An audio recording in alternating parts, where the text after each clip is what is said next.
tak ada yang tahu. Di pesta itu, seseorang sudah menyiapkan kematian untukku. Ia pikir, aku tak sadar. Saat bubuk putih itu perlahan jatuh ke dalam gelas yang seharusnya kuteguk sendiri. Tapi, malam itu, Tuhan rupanya menukar takdir. Dan gelas yang berisi racun justru berpindah ke tangan orang yang ia cintai sendiri. Halo teman-teman semua, selamat datang di channel ini. Kalian sedang menonton kisah yang aku yakin akan membuat kalian berpikir dua kali tentang arti keluarga dan kepercayaan. Aku ingin tahu, kalian nonton dari mana malam ini? Tulis di kolom komentar, dari kota mana kalian mendengarkan kisah ini.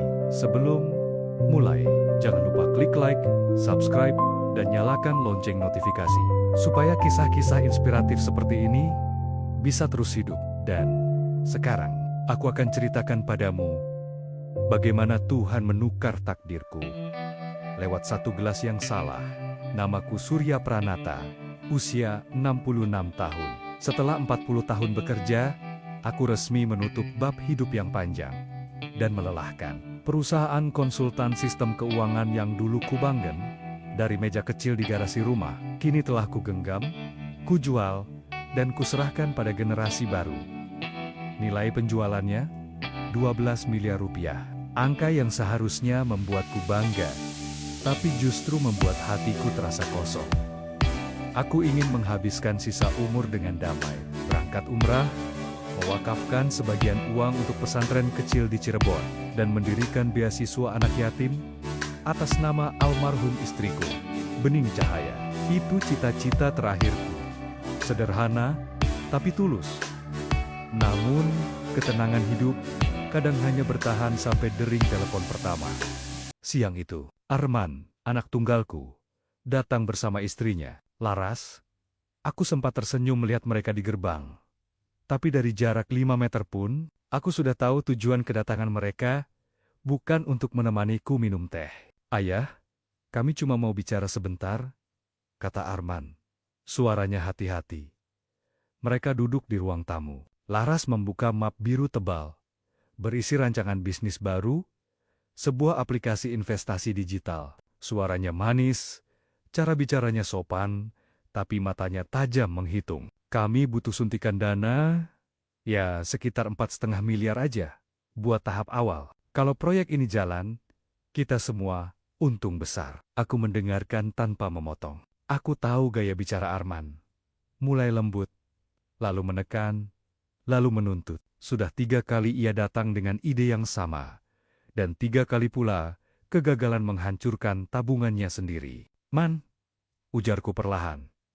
Ayah sudah lihat semua ide bisnismu. Tapi yang kau sebut peluang, buat ayah itu hanya perjudian. Ia tertawa kering. Jadi ayah nggak percaya sama anak sendiri. Percaya itu soal tanggung jawab, bukan darah. Suasana menegang. Laras menatapku dari balik bahu Arman.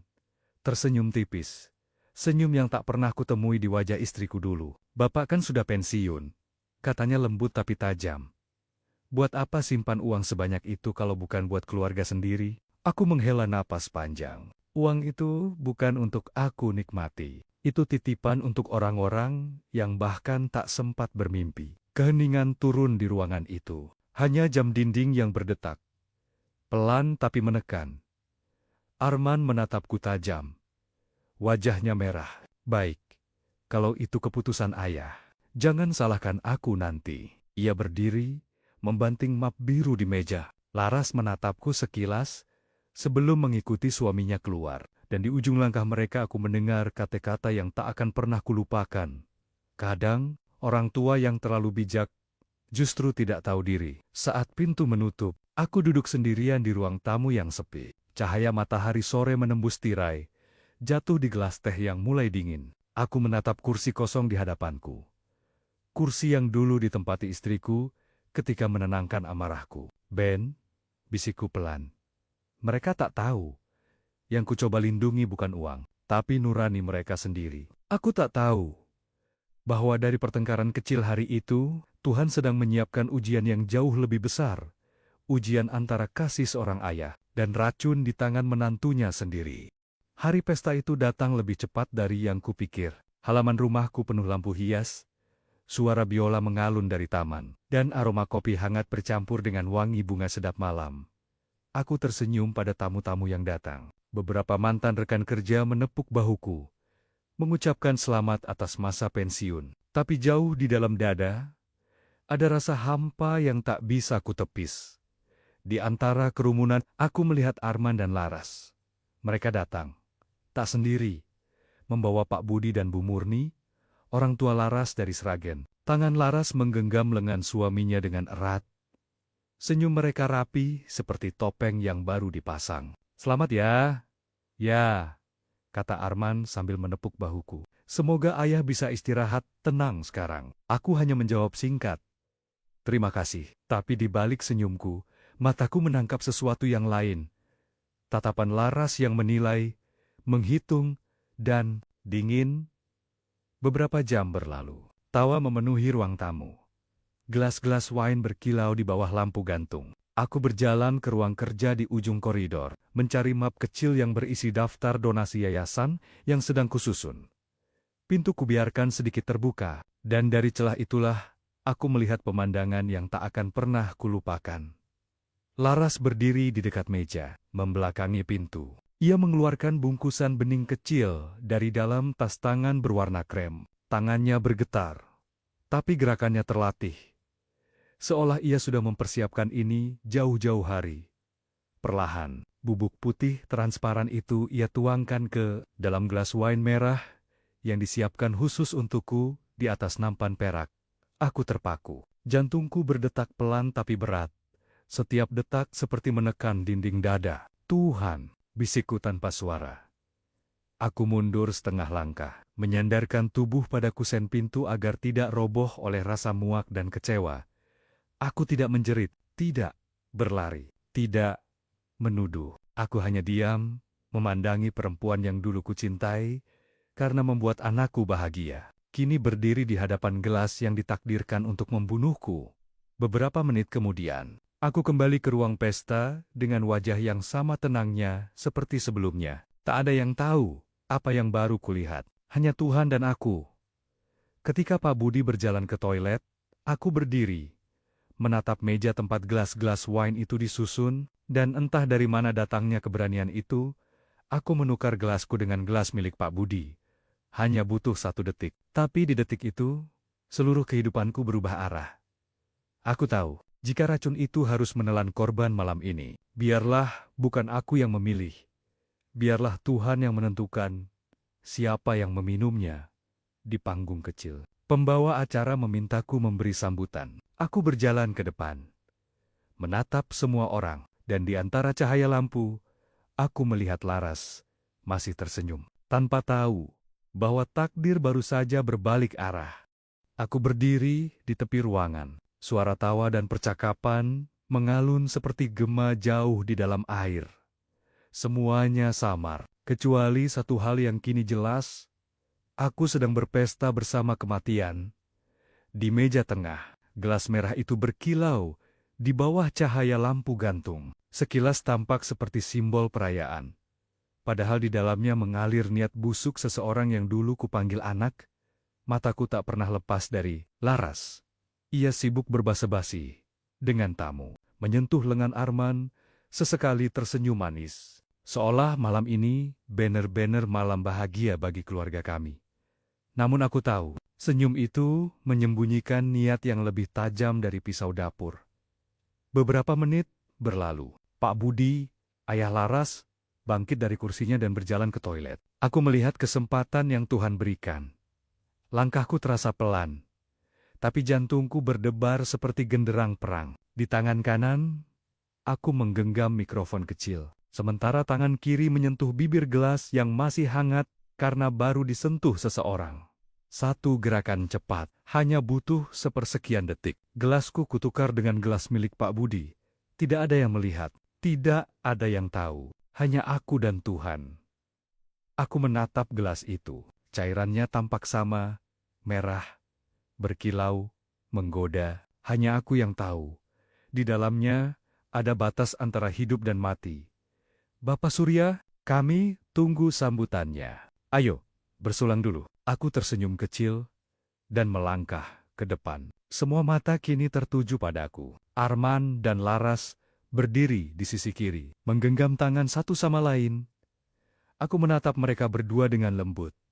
Bukan karena aku ingin membalas, tapi karena aku ingin melihat sampai sejauh mana Tuhan akan bekerja malam ini. Sebelum kita bersulang, ujarku perlahan ke mikrofon.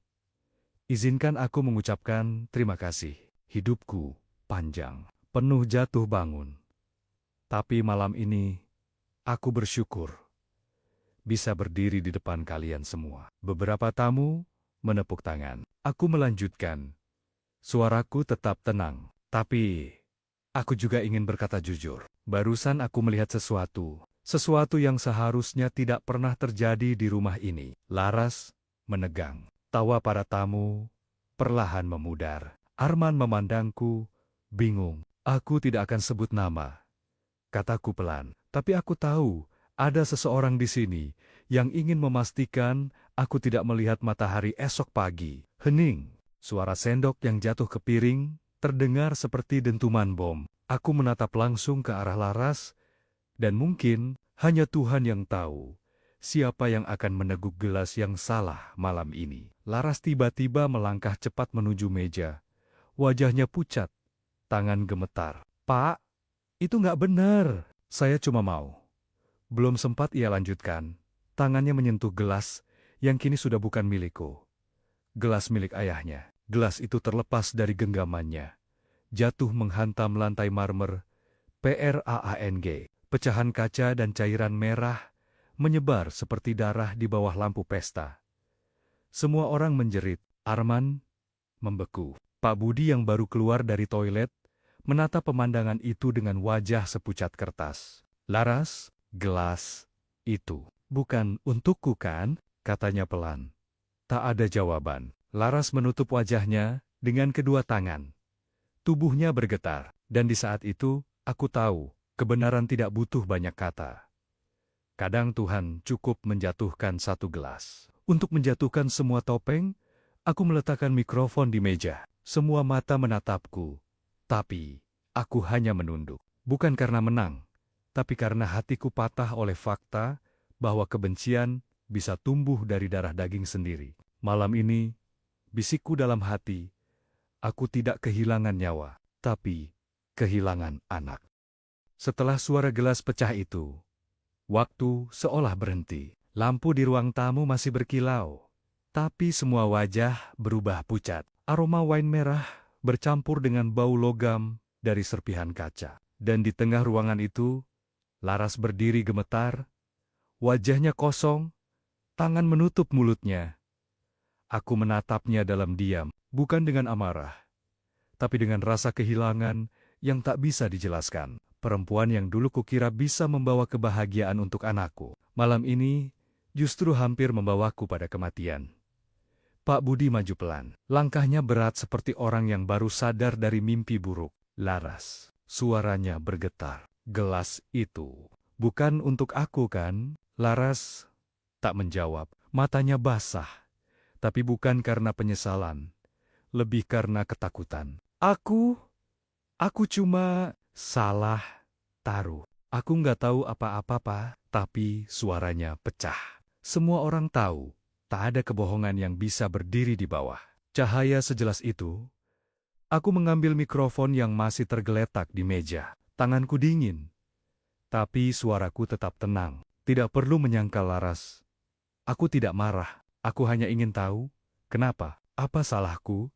Sampai seseorang ingin melihat aku mati di hari pensiun?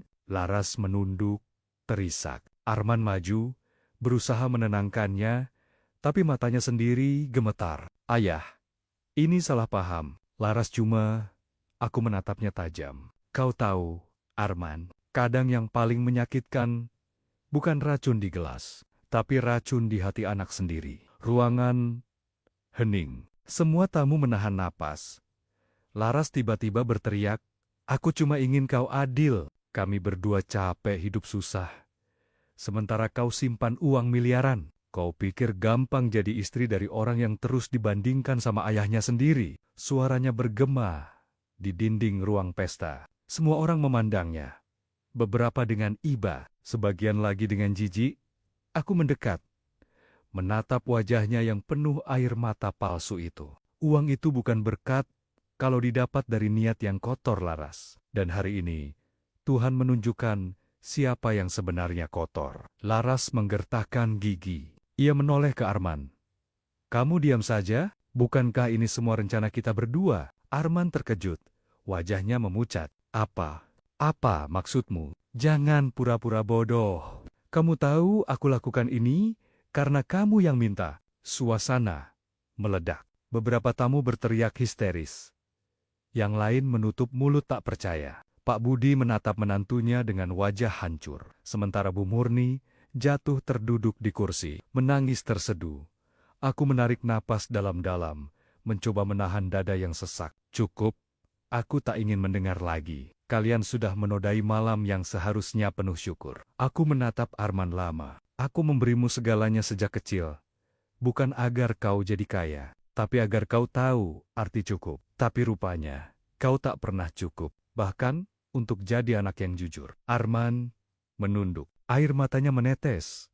Tapi tak ada kata keluar. Laras menatapnya dengan tatapan penuh kebencian. Kamu pilih siapa sekarang? Aku? Atau dia? Pertanyaan itu menggantung lama di udara. Sampai akhirnya, Arman berbisik pelan. Aku cuma ingin semua ini selesai. Laras melepaskan tangannya, lalu menatapku dengan mata merah penuh dendam. Kau pikir kau menang malam ini, Pak Surya? Tunggu saja.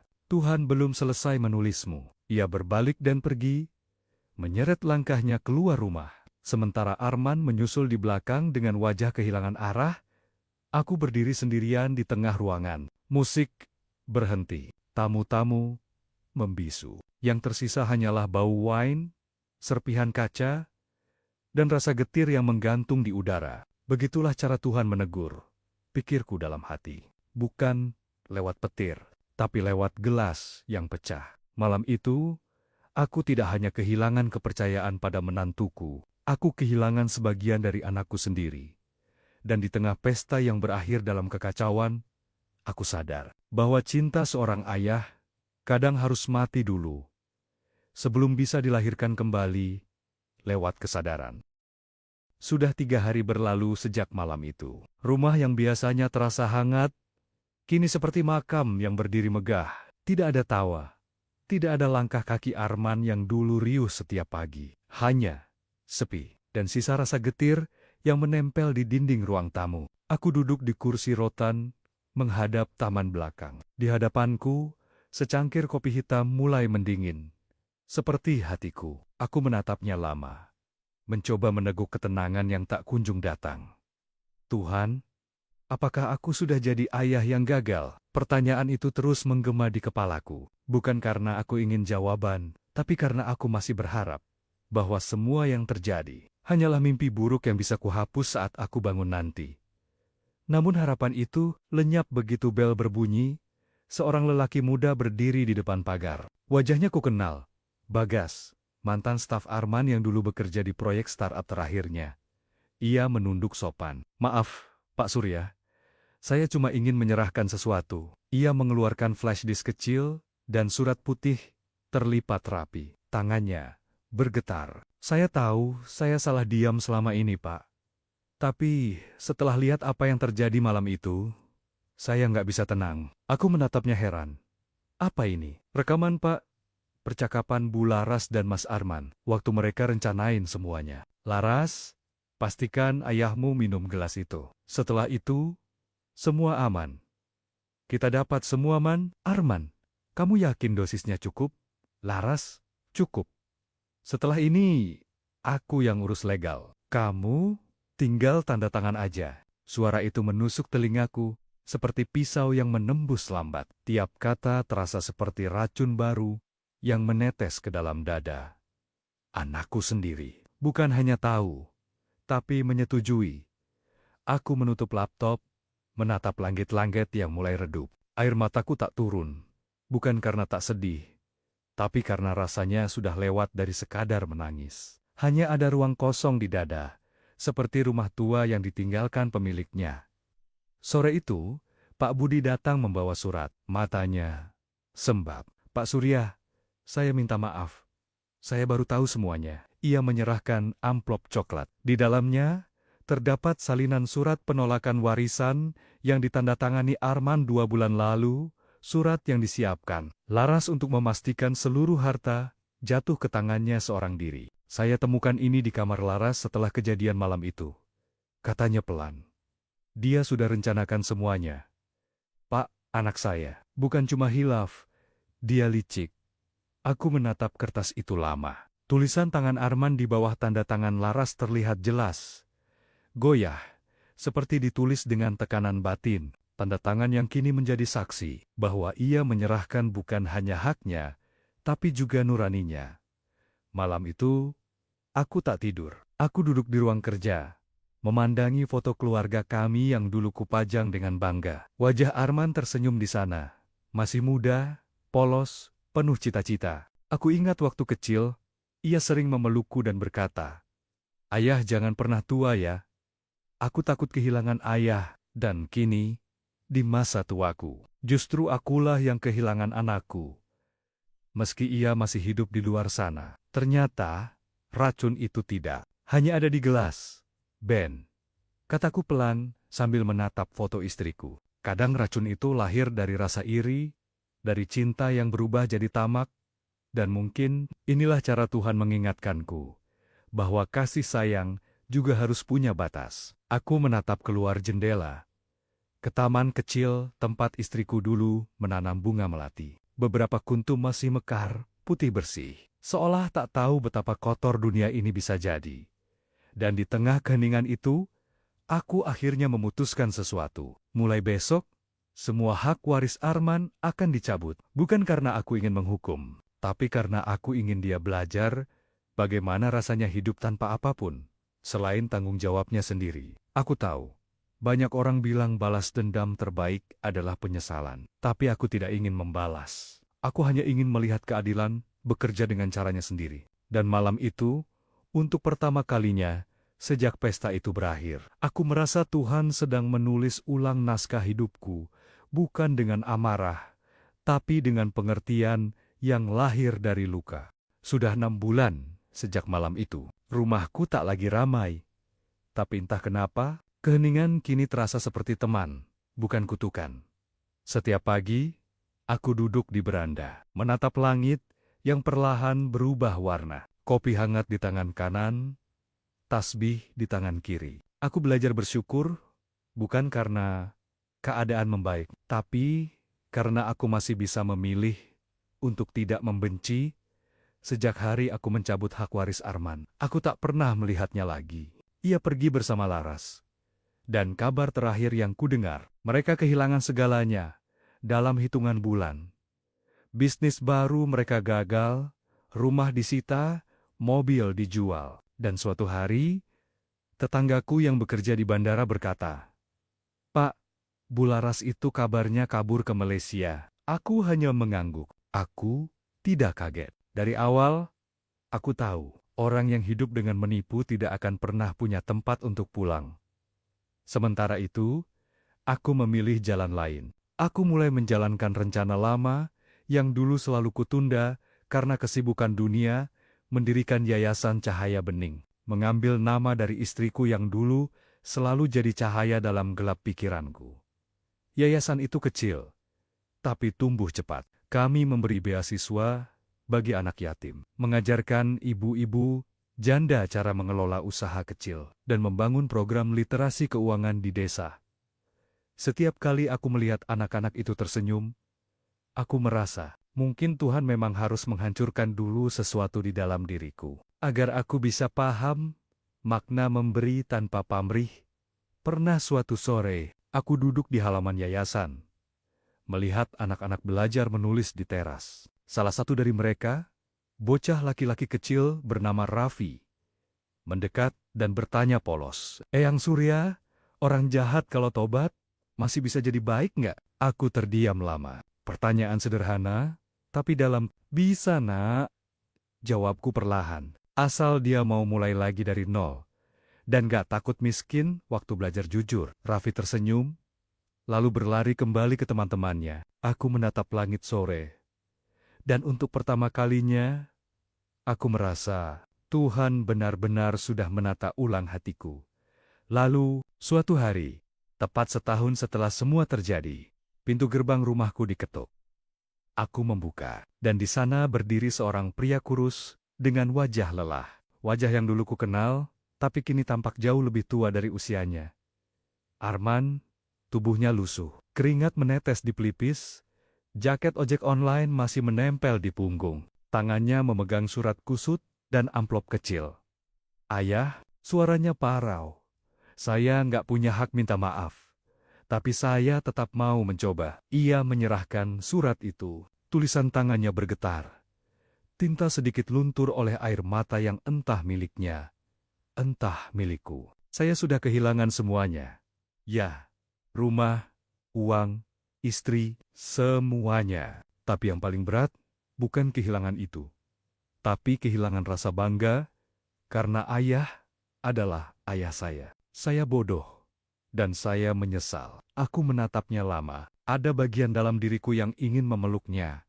Tapi ada juga bagian yang masih berdarah.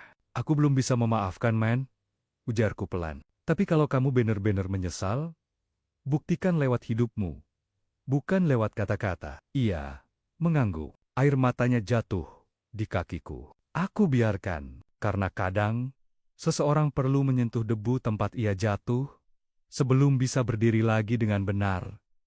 Sore itu, aku menatap mata anakku yang dulu penuh ambisi, tapi kini penuh luka. Dan entah kenapa, aku tidak lagi melihat kebencian di sana. Yang kulihat hanya seorang manusia yang akhirnya belajar rendah hati. "Tuhan memang aneh," bisikku sambil menatap langit. Ia tidak menghukum dengan petir, tapi lewat kehilangan yang membuat manusia mau bersujud. Malam itu, aku menulis kalimat terakhir di buku catatan harian istriku. Hari ini, aku tidak hanya memaafkan mereka, tapi juga memaafkan diriku sendiri, karena pernah berharap semua anak akan tetap suci. Dan sejak malam itu, aku tak lagi memikirkan racun di gelas. Karena aku sudah tahu, Tuhanlah yang menukar gelas itu sejak awal, agar aku belajar bahwa hidup bukan tentang siapa yang kalah, tapi siapa yang mampu berdamai setelah semua luka. Sudah hampir setahun sejak Arman datang dengan surat maafnya. Sejak hari itu, aku tak mendengar kabarnya lagi. Ia pergi tanpa pamit. Tapi kali ini, aku tidak mencarinya. Aku tahu, Tuhan sedang mengajarinya sesuatu tentang harga sebuah penyesalan. Hidupku kembali sederhana. Pagi bersama doa, siang bersama anak-anak yatim di yayasan, malam bersama kenangan yang kini tidak lagi menyakitkan.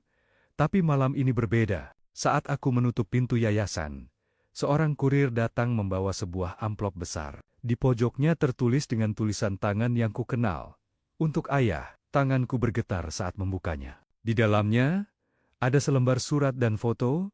Foto Arman mengenakan jaket lusuh, berdiri bersama belasan anak jalanan di kolong jembatan. Di belakang foto itu tertulis singkat, "Yayasan kecil, tapi dari uang halal. Terima kasih sudah mengajariku cara bertahan tanpa mencuri." Aku membuka suratnya pelan.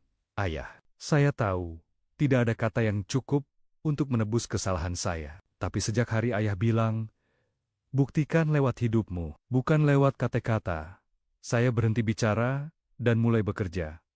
Setiap hari saya antar orang pakai motor butut. Dari uang itu, saya kumpulkan sedikit demi sedikit untuk bantu anak-anak jalanan makan. Sekarang mereka panggil saya Kak.Ar. Kadang saya pikir, mungkin inilah cara Tuhan membuat saya belajar menjadi manusia lagi. Ayah, saya tidak minta warisan. Saya cuma ingin ayah tahu. Kali ini, saya benar-benar ingin jadi anak ayah yang tidak memalukan." Air mataku jatuh di atas surat itu. Bukan karena sedih, tapi karena aku akhirnya tahu. Tuhan memang tidak pernah salah menukar gelas. Racun yang dulu seharusnya menghabisiku, justru menjadi jalan untuk menyembuhkan anakku. Aku tersenyum kecil, menatap langit malam yang bersih tanpa awan. "Terima kasih Tuhan, Kau tidak hanya selamatkan hidupku, Kau juga selamatkan jiwanya." Beberapa hari kemudian, aku menulis balasan. Bukan surat panjang, Hanya satu kalimat, "Anakku, tidak ada dosa yang lebih besar dari kehilangan arah, dan tidak ada pengampunan yang lebih indah daripada saat kau akhirnya pulang." Kusertakan foto yayasan dengan anak-anak yatim berdiri di halaman sambil tersenyum ke kamera. Di bawahnya kutulis nama baru lembaga itu, Yayasan Cahaya dan Arman. Kini, di usiaku yang tak muda lagi, aku hidup bukan dari uang, tapi dari kedamaian yang kupanen dari luka lama. Dan setiap kali aku melihat anak-anak itu tertawa, aku selalu teringat pada satu hal, bahwa takdir yang tampak paling kejam pun bisa berubah menjadi pelukan. Jika kita cukup sabar menunggu tangan Tuhan bekerja. Aku pernah ingin mati karena racun, tapi Tuhan memberiku hidup baru lewat gelas yang salah. Kadang, Tuhan memang tidak menyingkirkan kejahatan. Ia hanya memutarnya sedikit, agar yang ingin membunuh justru disembuhkan oleh rencananya sendiri.